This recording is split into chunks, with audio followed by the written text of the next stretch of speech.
Salut à vous. Je suis ravie d'être encore avec vous sur notre série de messages. La prière est une arme puissante pour les chrétiens. Nous avons défini la prière comme une communication et une communion avec le Seigneur, qu'elle doit être fondée sur la compréhension de sa parole et elle doit être accompagnée d'actions concrètes. Nous devons prier dans le but de développer une intimité avec le Seigneur. Nous devons prier pour que l'œuvre de Dieu avance, pour avoir la puissance du Saint-Esprit lorsque le diable se déchaîne. Nous devons prier pour nos besoins personnels.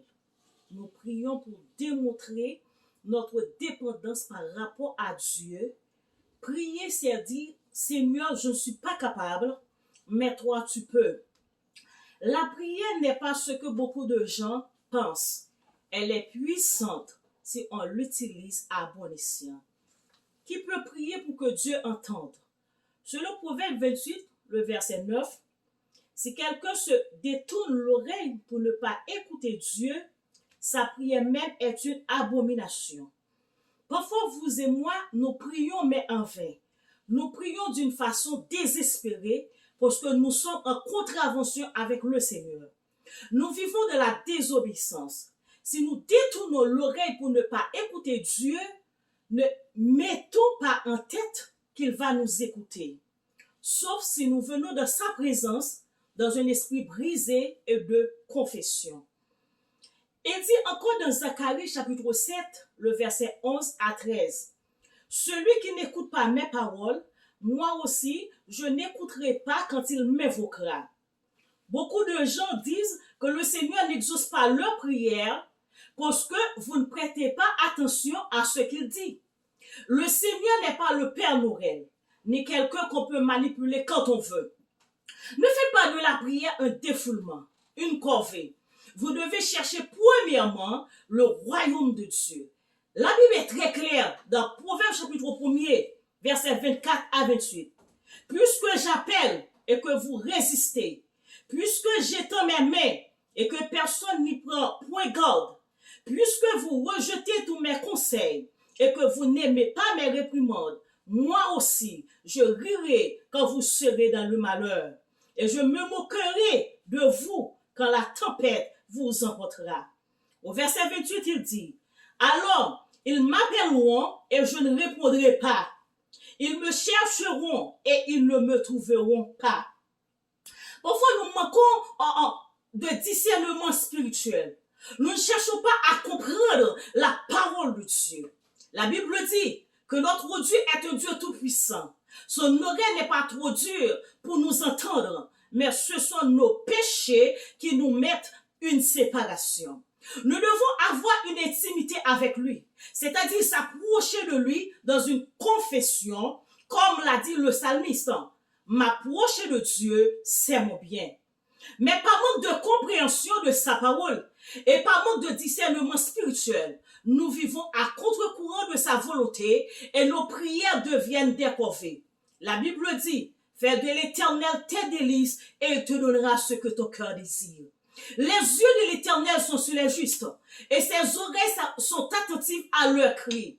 Nous prions dans le but de satisfaire nos désirs. Laisse-moi vous dire, nos pensées ne sont pas les pensées de Dieu. Pour Dieu, ce ne sont pas nos besoins personnels et matériels qui doivent être prioritaires, mais c'est d'abord et avant tout notre âme, notre communion avec lui. Parce qu'il y a des choses qui sont automatiques dans la vie. Les païens les ont en abondance. David dit que Dieu a donné la terre au Fils de l'homme, selon Somme 115, le verset 16. Vous êtes le gérant de la terre, mais le problème réside dans le fait que nous perdons notre identité et par négligence spirituelle, nous sommes obligés de faire des corvées, de donner des pots de vin pour faire exaucer nos prières. Mais il y a un problème. C'est que vous ne pouvez pas passer tout votre temps à payer pour la prière en pensant que vos problèmes seront résolus, que vous serez millionnaire rien qu'en priant. Dans un sens, oui, vous pouvez être millionnaire parce que notre Dieu est celui qui retire les pauvres de la poussière. Il est le Dieu de l'abondance. Mais une personne ne peut pas être millionnaire au lendemain. Car si les autorités concernées font leur travail, elles doivent vous questionner ou faire des enquêtes à votre sujet. Sauf si quelqu'un vous a légué un héritage ou vous jouez à la loterie. Il y a des normes à respecter. Dis aux membres d'église qu'ils peuvent devenir millionnaires rien qu'en priant. C'est du mensonge, du poisson d'avril. Je vous recommande de lire Deutéronome 28. Et encore, la Bible dit, si vous demeurez en moi et que mes paroles demeurent en vous, demandez ce que vous voudrez et cela vous sera accordé.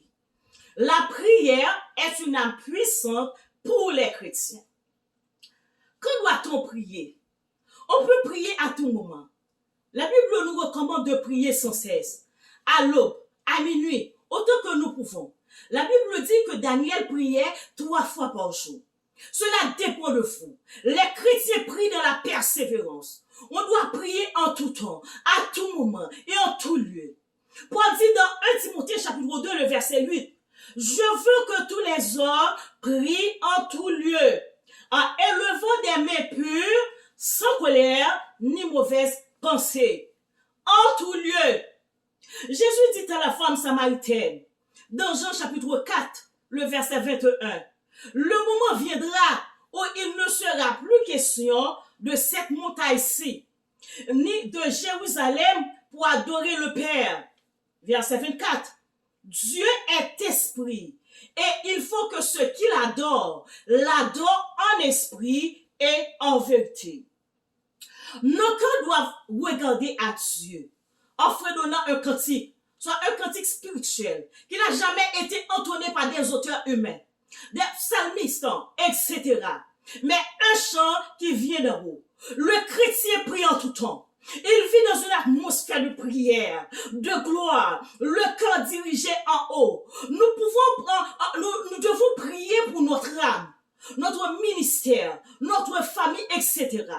Nous devons prier également pour avoir les directives de Dieu, pour être soutenus par sa force toute puissante, pour avoir une vision spirituelle, une nouvelle dimension spirituelle pour ceux qui sont malades. Nous devons aussi demander notre paix quotidien.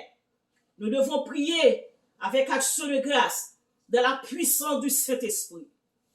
Parce que parfois, nous ne savons pas ce que nous devons demander. Comment prier? Le Saint-Esprit, lui, il intercède pour nous. Et quand il prend la direction de nos prières, ça explose. Quoi demander dans nos prières? Vous pouvez demander tout ce que vous voulez à Dieu. Nous dit dans sa parole, faites en tout temps, par l'Esprit, toutes sortes de prières et de supplications. Mais dans Jacques chapitre 4, verset 3, la parole de Dieu dit, vous demandez et vous ne recevez pas, parce que vous demandez mal. Voyez-vous, vous et moi, nous vivons à contre-courant, c'est-à-dire de façon contraire à la parole de Dieu. Nos prières ne sont pas exaucées parce que nous demandons mal. Nos prières doivent être fondées sur la compréhension de la parole de Dieu et des actions concrètes. Parfois, nous passons des jours à prier, à gémir, à crier, à plairoyer, alors que Dieu nous a déjà exaucés. Mais par manque d'intelligence et de discernement spirituel, on continue à prier. Mais on ne prie pas pour ce que l'on a déjà. Quand vous priez, vous devez être à l'écoute de Dieu aussi. Parfois, nous nous comportons mal. Nous nous comportons comme cet homme qui se retrouvait dans une terrible inondation. Il commence à prier. Seigneur, sauve-moi. Sauve-moi. Un bateau arrive. On lui dit, monsieur, viens avec nous. Et le monsieur répond, non merci, car j'ai prié et j'ai demandé à Dieu de me sauver. Et le bateau est parti. L'homme continue à prier pour que Dieu le sauve. Il s'agit d'un homme dépourvu de bon sens. Il prie sans intelligence. Vous priez pour des choses qui sont déjà à votre disposition. Vous faites des 40 jours de jeûne. Même si parfois on n'arrive pas à faire la différence entre jeûne et prière. Quand vous priez, vos prières doivent être guidées par l'Esprit. Car nous ne savons pas ce qu'il nous convient de demander dans nos prières. Et aussi par des principes. Parce qu'il y a des lois qui régissent le royaume de Dieu. Et Dieu connaît aussi la loi. Il ne va pas faire des miracles pour vous quand vous devez agir par vous-même.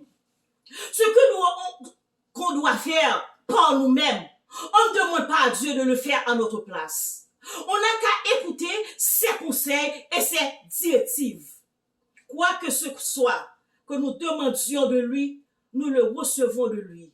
Parce que nous faisons ce qui lui est agréable. Selon 1 Jean chapitre 3, le verset 22.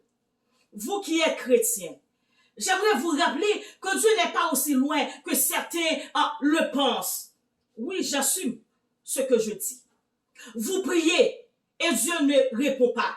Eh bien, peut-être que vos prières ont déjà été exaucées, c'est-à-dire vous avez déjà ce que vous demandez, mais vous ne prêtez pas attention à sa voix. Dans vos temps de prière, mettez-vous à l'écoute de Dieu. Priez avec un esprit de discernement, c'est-à-dire comme des gens qui connaissent Dieu. Dieu a des plans pour vous, mon frère. Dieu a des plans pour vous, ma soeur, qui sont au-delà de ce que vous demandez ou pensez. Parfois, il ne répond pas. C'est ce qu'on appelle le silence de Dieu. Il nous dit d'attendre parce qu'il n'est jamais en avance ni en retard. Mon frère, ma soeur, que le Seigneur dans son amour vous conduise dans vos prières par le moyen du Saint-Esprit pour que vos prières ne soient pas des corvées, mais des moments de bénédiction. Soyez bénis. Shalom, shalom.